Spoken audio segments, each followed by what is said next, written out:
So hey guys, welcome to my channel Techno Miz. आज से हम सीखेंगे MySQL programming language. Okay, और ये यूज़ होती है डीबीएमएस में, यानी डेटाबेस मैनेजमेंट सिस्टम में। ठीक है, तो चलिए स्टार्ट करते हैं। Introduction to MySQL. What is MySQL? MySQL का फुल फॉर्म देख लो, यहाँ पे फुल फॉर्म क्या है।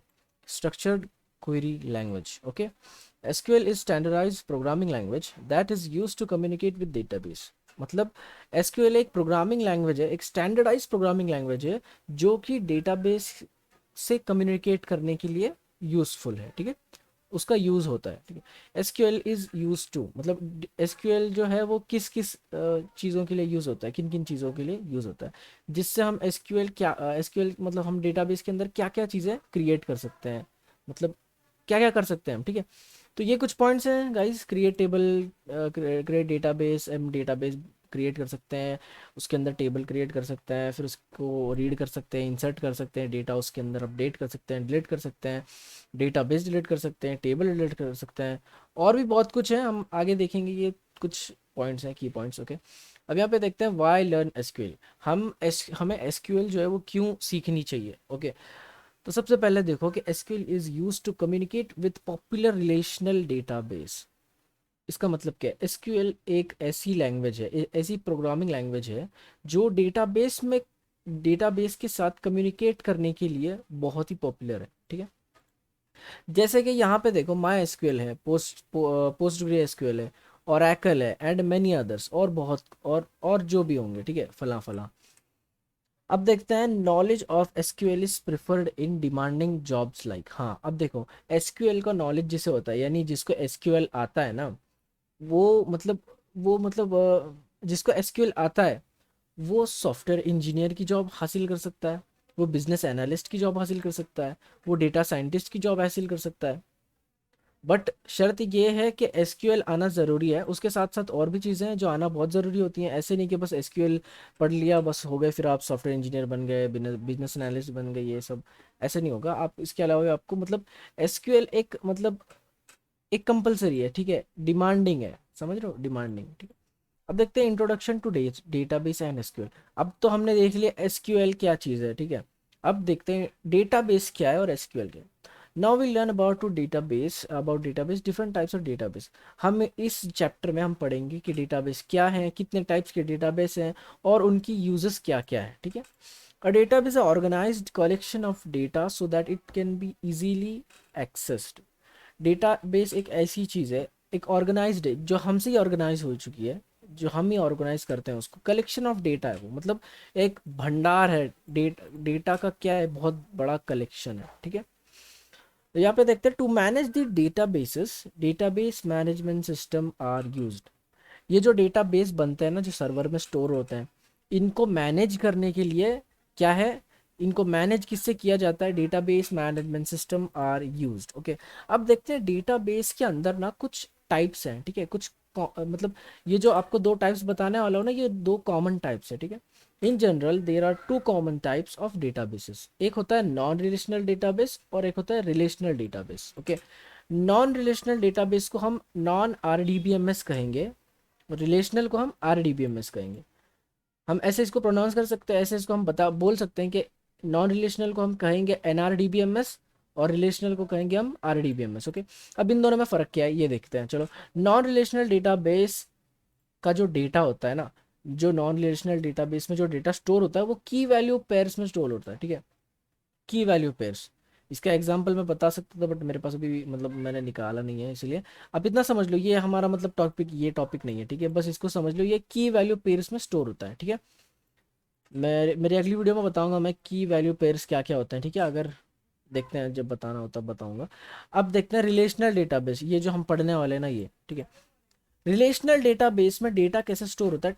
टेबुलर फॉर्मेट में स्टोर होता है। टेबुलर फॉर्मेट यानी टेबल में। ठीक है, ये जो हम टेबल देख रहे हैं ना नेक्स्ट, ये टेबल में रिलेशनल डेटाबेस डेटाबेस जो है डेटाबेस मैनेजमेंट सिस्टम में डेटा स्टोर कैसे होता है? टेबुलर फॉर्मेट में, यानी टेबल में डेटाबेस स्टोर होता है। ठीक है, डेटा स्टोर होता है। अब एक कस्टमर्स का टेबल देखते हैं। ठीक है, ये एक टेबल है, ये एक समझो डेटा है डेटाबेस के अंदर। ओके, अब यहाँ पे क्या क्या है? यहाँ पे कस्टमर आईडी है, first name, last name, age है, कंट्री है। ओके, ओके यहाँ पे अब हमने पांच इनके क्या है, ये अब देखो नीचे पढ़ते हैं यहाँ पे, here customers is a table.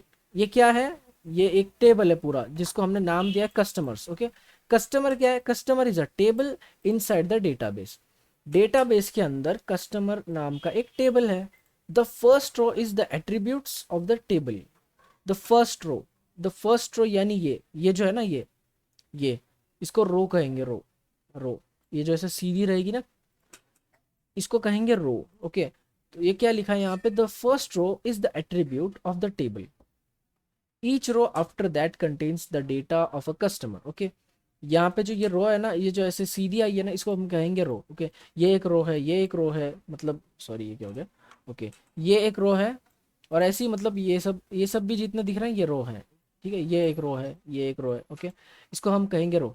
In RDBMS two or more tables may be related to each other, hence the term relational। for example देखते थे हम। बट मैं आपको पहले एक बात बताता हूँ, ये जो आपको दिख रही है ना ऊपर हेडिंग, हर एक बॉक्स की अलग अलग है। यहाँ पे कस्टमर आईडी है, फर्स्ट नेम लास्ट नेम, और यहाँ पे है एज और कंट्री। इसको हम कहेंगे कॉलम्स। ओके, इनको क्या कहेंगे, हम कॉलम्स कहेंगे, और इनको क्या कहेंगे, इनको कहेंगे रो। ओके, इनको रो कहेंगे, इनको रो कहेंगे, और इनको कॉलम कहेंगे। ठीक है, इनको कॉलम्स कहेंगे। ठीक है, अब ये जो रिलेशनल डेटाबेस है, इसके अंदर हम एक एग्जांपल देख लेंगे छोटा सा। अब देखो ये क्या है, ये एक ऑर्डर है, ये ऑर्डर का टेबल है। ठीक है, आप समझ लो कोई एक होटल का डेटाबेस है, उसके अंदर ऐसे डेटा स्टोर हो रहा है। ये ऑर्डर का टेबल है। ठीक है, ऑर्डर का।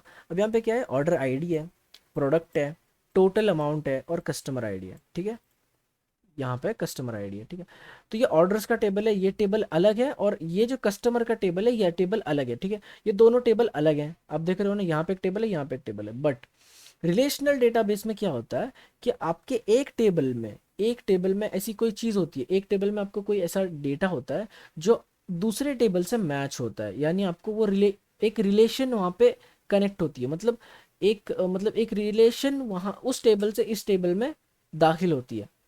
जैसे समझ रहे हो, यहाँ पे कस्टमर आईडी है। ठीक है, यहाँ पे कस्टमर आईडी है, ऑर्डर्स का टेबल है, यहाँ पे कस्टमर आईडी है। ठीक है, यहाँ पे कस्टमर आईडी किसी की 5 है, 2 है, 3 है, 1 है, 4 है, ऐसा है। तो ये एक टेबल में ऐसा हो गया। ठीक है, बट अभी आपका जो कस्टमर का दूसरा टेबल है ना, इसके अंदर आप देख रहे हो, इसके अंदर भी कस्टमर आईडी है, और इसके अंदर भी कस्टमर आईडी है। तो आपका ये दोनों डेटाबेस के अंदर क्या हो गया, यहाँ पे एक रिलेशनशिप हो गई। ठीक है, ये क्या हो गया, ये एक दूसरे से रिलेट कर रहे हैं। देख रहे हैं यहाँ पे एक लाइन गई है ऐसे, तो आप समझ रहे हो, यहाँ पे कस्टमर आईडी, ये ऑर्डर्स का टेबल कस्टमर टेबल से रिलेट कर रहा है। यहाँ पे कस्टमर आईडी है, यहाँ पे कस्टमर आईडी है। तो अब यहाँ पे आपकी क्या होगी, यहाँ पे कस्टमर आईडी यहाँ पे चली गई। अब आप उससे क्या देख सकते हो, उसका नाम देख सकते हो, उसका लास्ट नेम, उसका फोन नंबर, उसकी कंट्री, ये देख सकते हो। ठीक है, तो ये जो रिलेशन हुआ है ना, इसको कहेंगे अब रिलेशनल डेटाबेस मैनेजमेंट सिस्टम। ठीक है, और वो जो मैंने बताया था नॉन RDBMS, उसके अंदर ऐसा बिल्कुल नहीं होता, उसके अंदर एक दूसरे से मैच नहीं होते, एक दूसरे से मतलब रिलेट नहीं होता। ठीक है, ये रिलेशनल है और वो नॉन रिलेशनल है, समझ रहे हो, एक टेबल दूसरे टेबल से रिलेट नहीं करता नॉन NRDBMS में। ठीक है, NRDBMS में रिलेट नहीं करता। ठीक है, यहाँ पे पढ़ते हैं कि hence order and customer are related through customer ID. ये दोनों जो टेबल है ना, ये दोनों टेबल एक दूसरे से रिलेट कर रहे हैं, किसके थ्रू, कस्टमर आईडी के थ्रू एक दूसरे से रिलेट कर रहे हैं। देख रहे हो आप। ठीक है, चलिए फिर नोट क्या पढ़ते हैं यहाँ पे, to access the data from this relational database SQL structured query language is used. ये जो डेटा है ना, अब ये डेटा है, ये ऊपर का डेटा है, ये और मतलब ये जितना भी है, देखो ये भी डेटा है, पूरा ये डेटा है जो डेटाबेस के अंदर स्टोर हुआ है। तो अब इनको हमको एक्सेस करना है, इनको क्या करना है, हमने एक्सेस करना है। तो उसके लिए क्या यूज होगा, उसके लिए यूज होगा SQL। ओके, इसका फुल फॉर्म क्या है, स्ट्रक्चर्ड क्वेरी लैंग्वेज। ओके, अब हम देखते हैं कि SQL सेलेक्ट रीड डेटा, मतलब अभी हम फिलहाल तो इतना देख लेते हैं कि ये क्या है। ठीक है, लेट्स ओ, ये तो सिंटैक्स वगैरह आ गया, मैं आपको अगली वीडियो में बता दूंगा इसके बारे में। अब हमने फिलहाल इस छोटी सी वीडियो में ना हम क्या करते हैं, हम इंट्रोडक्शन हमारा क्लियर हो गया। ठीक है, MySQL का इंट्रोडक्शन क्लियर हो गया, और हमारा डेटाबेस क्या होता है वो भी क्लियर हो गया। ठीक है, तो गाइस फिर मिलते हैं आपसे अगली वीडियो में, तब तक take care, bye bye, see you in my next video.